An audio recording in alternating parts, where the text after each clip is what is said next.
मैं नेहा गुप्ता आपको लेके चलती हूँ अपनी मैथ्स क्लास में। आज हम लोग पढ़ेंगे क्लास 6 का फर्स्ट यूनिट का टॉपिक संख्याओं का ज्ञान यानी नंबर्स। नंबर्स का प्रयोग तो हम लोग बचपन से करते चले आ रहे हैं, कभी अपनी उंगलियों को गिनने में, कभी टॉफियों को गिनने में। अब क्लास 6 में हम लोग पढ़ेंगे कुछ बड़ी संख्याएं और सबसे पहले जानेंगे कि प्राकृतिक एवं पूर्ण संख्याएं क्या होती हैं। सबसे पहले हम लोग जानेंगे कि संख्यांक डिजिट्स क्या होते हैं। 0, 1, 2, 3, 4, 5, 6, 7, 8 और 9 यानी 0 से लेके 9 तक के जो 10 अंक होते हैं यही संख्यांक कहलाते हैं। इन संख्यांकों का प्रयोग करके हम अनंत संख्याएं बना सकते हैं। चाहे हमें कितनी भी बड़ी संख्या बनानी हो और कितनी भी अंकों की बनानी हो, इन्हीं 10 अंकों के प्रयोग करके हम चाहे कोई भी संख्या बना सकते हैं। उदाहरण के लिए 2 और 3 मिला के बना 23, ये एक 2 अंकों की संख्या है। 3, 0 और 2 ये मिला के बना 302 और ये एक 3 अंकों की संख्या है। इसी तरह से हम 4 अंक मिला के, 5 अंक मिला के, 6, 7, 8 कितने भी अंक मिला करके हम कितनी भी बड़ी सी बड़ी संख्या बना सकते हैं। प्राकृतिक संख्याएं नेचुरल नंबर्स। हम वस्तुओं को गिनने के लिए जिन संख्याओं का प्रयोग करते हैं उन्हें हम गिनती की संख्या कहते हैं और यही गिनती की संख्याएं ही प्राकृतिक संख्याएं कहलाती हैं।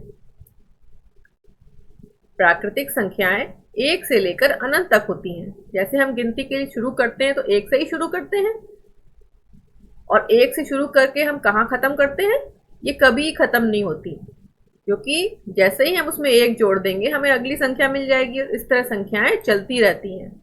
इसीलिए प्राकृतिक संख्याएं 1 से शुरू होती हैं और अनंत तक जाती हैं। 1 सबसे छोटी प्राकृतिक संख्या है। अगर हमसे पूछा जाए कि सबसे बड़ी प्राकृतिक संख्या कौन सी है, तो वो कोई नहीं है, क्योंकि हम सबसे बड़ी संख्या को बता ही नहीं सकते, क्योंकि संख्याएं तो कभी खत्म ही नहीं होती।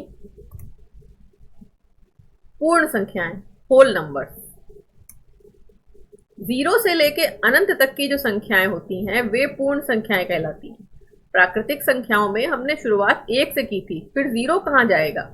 ये 0 पूर्ण संख्या में आएगा। जब हम संख्याओं को 0 से शुरू करते हैं और ये संख्याएं भी अनंत तक जाती हैं, ये भी कभी खत्म नहीं होती। तो सबसे छोटी पूर्ण संख्या हुई बच्चों 0, और सबसे बड़ी पूर्ण संख्या पूछी जाए तो वो भी हमें कभी प्राप्त नहीं होगी, क्योंकि ये संख्याएं भी कभी खत्म नहीं होती, ये भी अनंत तक जाती हैं। लेकिन प्राकृतिक और पूर्ण संख्याओं में बस यही एक अंतर है कि प्राकृतिक संख्याएं 1 से शुरू होती हैं और पूर्ण संख्याएं 0 से शुरू होती हैं। स्थानीय मान यानी प्लेस वैल्यू।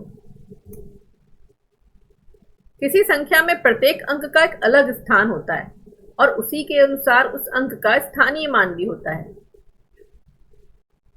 स्थानीय मान निकालने के लिए हम संख्याओं के अंकों को दाएं से बाएं लिखते या पढ़ते हैं। उदाहरण के लिए हमने एक संख्या ली 3465, जो कि एक 4 अंकों की संख्या है। यदि हमसे पूछा जाए कि इस संख्या में सभी अंकों का स्थानीय मान क्या है, तो हम किस तरह निकालेंगे? सबसे पहले हम इकाई, दहाई, सैकड़ा और हजार, जो कि इन संख्या में अंकों के स्थान हैं, उनको लिख लेंगे। पहला अंक इकाई का होता है तो पहले अंक को हमने इकाई पे लिख लिया, दूसरे अंक को दहाई पे लिख लिया, तीसरे अंक को सैकड़ा के स्थान पे और चौथे अंक को हजार के स्थान पे लिख लिया। अब चूंकि इकाई में 5 है, इसलिए इकाई को हम 1 से गुणा कर देंगे, 5 का गुणा 1 से कर देंगे। दहाई माने 10 तो 6 का गुणा 10 से कर दिया। सैकड़ा माने 100 तो 4 का गुणा 100 से कर दिया। और हजार तो 3 का गुणा 1000 से कर दिया। इस तरह 5 का गुणा 1 से करने पर 5 आया, 6 का गुणा 10 से करने पर 7, 4 का गुणा 100 से करने पर 400 और 3 का गुणा 1000 से करने पर 3000 आया। तो अब इस संख्या में 5 का स्थानीय मान हुआ 5, 6 का स्थानीय मान हुआ 60, 4 का स्थानीय मान हुआ 400 और 3 का स्थानीय मान हुआ 3000। आइए अब हम लोग देखते हैं दूसरा उदाहरण।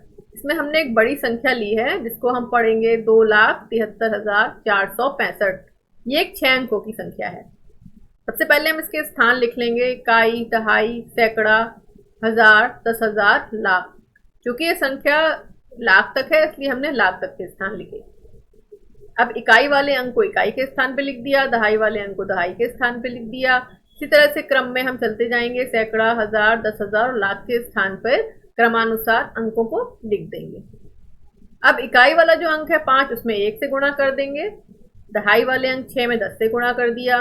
सैकड़ा वाले अंक 4 में 100 से गुणा कर दिया। हजार वाले अंक 3 पे 1000 से गुणा कर दिया। 10,000 के स्थान पे 7 है तो 10,000 से गुणा कर दिया। और लाख वाले अंक में लाख से गुणा कर दिया। इस तरह से गुणा करने पर हमको प्राप्त हो जाएंगे इन सभी अंकों के स्थानीय मान। अब इस संख्या में 5 का स्थानीय मान हो गया 5, 6 का स्थानीय मान हो गया 60, 4 का स्थानीय मान हो गया 400, 3 का स्थानीय मान 3,000, 7 का स्थानीय मान 70,000 और लाख का स्थानीय मान 2 लाख। इस तरह से हम किसी भी संख्या का स्थानीय मान निकाल सकते हैं। अब हम लोग सीखेंगे अंकों से संख्याएं बनाना।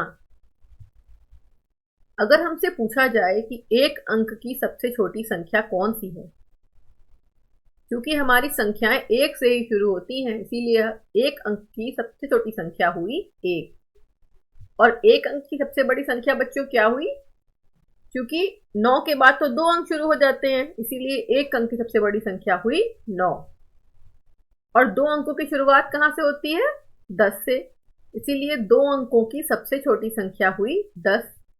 और 2 अंकों की खत्म कहां होते हैं? 99 पर, इसीलिए 2 अंकों की सबसे बड़ी संख्या हुई 99। उसी तरह से 3 अंक की सबसे छोटी संख्या हो गई 100 और 3 अंक की सबसे बड़ी संख्या हो गई 999। इसी प्रकार से हम 4 अंकों की, 5 अंकों की, 6 अंकों की सबसे छोटी और सबसे बड़ी संख्याएं बना सकते हैं। लेकिन अगर हमें अंक दिए हों, अलग अलग अंक दिए हों और उनसे हमें संख्याएं बनानी हो तो हम कैसे बनाएंगे? अगर हमें कुछ अंक दिए हों और उनसे हमें संख्याएं बनानी हो तो हम कैसे बनाएंगे? उदाहरण के लिए हम 3 अंक लेते हैं, 2, 5 और 7, और इनसे हमें संख्याएं बनानी है। सबसे पहले हम देखते हैं कि हम इनसे कितनी संख्याएं बना सकते हैं। तो हम इनको अलग अलग क्रम में लिखेंगे और जितनी भी पॉसिबल संख्याएं इससे होंगी वो हम बना के देखेंगे। जैसे हमने पहले 2 लिख लिया, फिर 5 और 7, फिर 2, 7 और 5, 5, 2 और 7, 5, 7, 2, फिर हमने 7 को पहले लिख लिया, 2 पीछे कर दिया, आखिर में 5 कर दिया, फिर 7 के बाद 5 लिख दिया, 2 लिख दिया। इस तरह से गिनिए बेटा कितनी संख्याएं हो गई? 1, 2, 3, 4, 5, 6। हमें 3 अंकों से हमने 6 संख्याएं बना ली। हमने देखा कि इसमें 257, जो कि जिसमें जो अंक हैं ये छोटे से बड़े क्रम में लिखे हुए हैं, तो ये संख्या सबसे छोटी संख्या है। और 752, जिस संख्या में अंक घटते क्रम में लिखे हुए हैं, ये सबसे बड़ी संख्या प्राप्त हो रही है। अतः अंकों को छोटे से बड़े क्रम माने आरोही क्रम में लिखने पर सबसे छोटी संख्या प्राप्त होती है और बड़े से छोटे यानी अवरोही क्रम में लिखने पर हमें सबसे बड़ी संख्या प्राप्त होती है। और कुल प्राप्त संख्याएं बच्चों कितनी हुई इसमें? 6।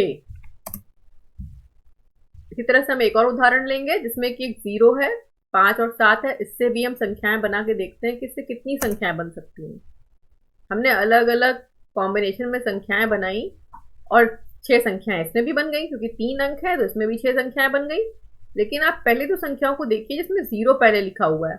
जब सबसे पहले 0 लिखा होता है तो उसको हम उस संख्या के अंक में गिनती नहीं करते हैं। अतः पहली जो संख्या जो है ये 2 अंकों की संख्याएं कहलाएंगी, ना कि 3 अंकों की। क्योंकि इसमें 0 भी था, इसीलिए हमने यहाँ पे सिर्फ हमें 4 ही संख्याएं प्राप्त हुई, जिसमें कि सबसे छोटी संख्या मिली हमें 560 और सबसे बड़ी संख्या मिली 750। अतः अंकों को यहाँ पे भी छोटे से बड़े क्रम में लिखने पर छोटी संख्या प्राप्त होती है। लेकिन जब 0 होता है तो हम 0 को शुरुआत में नहीं लिखेंगे, 0 को हम दूसरे स्थान पे लिखेंगे, तो हमें सबसे छोटी संख्या प्राप्त होगी। और अवरोही क्रम में तो 0 को हम आखिर में लिखेंगे, तब हमें सबसे बड़ी संख्या प्राप्त हो जाएगी। अब हम जानेंगे कि अनुवर्ती और पूर्ववर्ती संख्याएं क्या होती हैं। अनुवर्ती माने आगे वाली, बाद वाली, और पूर्ववर्ती माने पहले वाली, पिछली। तो किसी भी संख्या की अगर हमें पूर्ववर्ती संख्या बतानी हो तो क्योंकि वो एक अंक पहले की संख्या है तो उसमें हम एक घटा देंगे, और अनुवर्ती संख्या बतानी हो तो वो एक आगे की संख्या होगी तो उसमें हम एक जोड़ देंगे।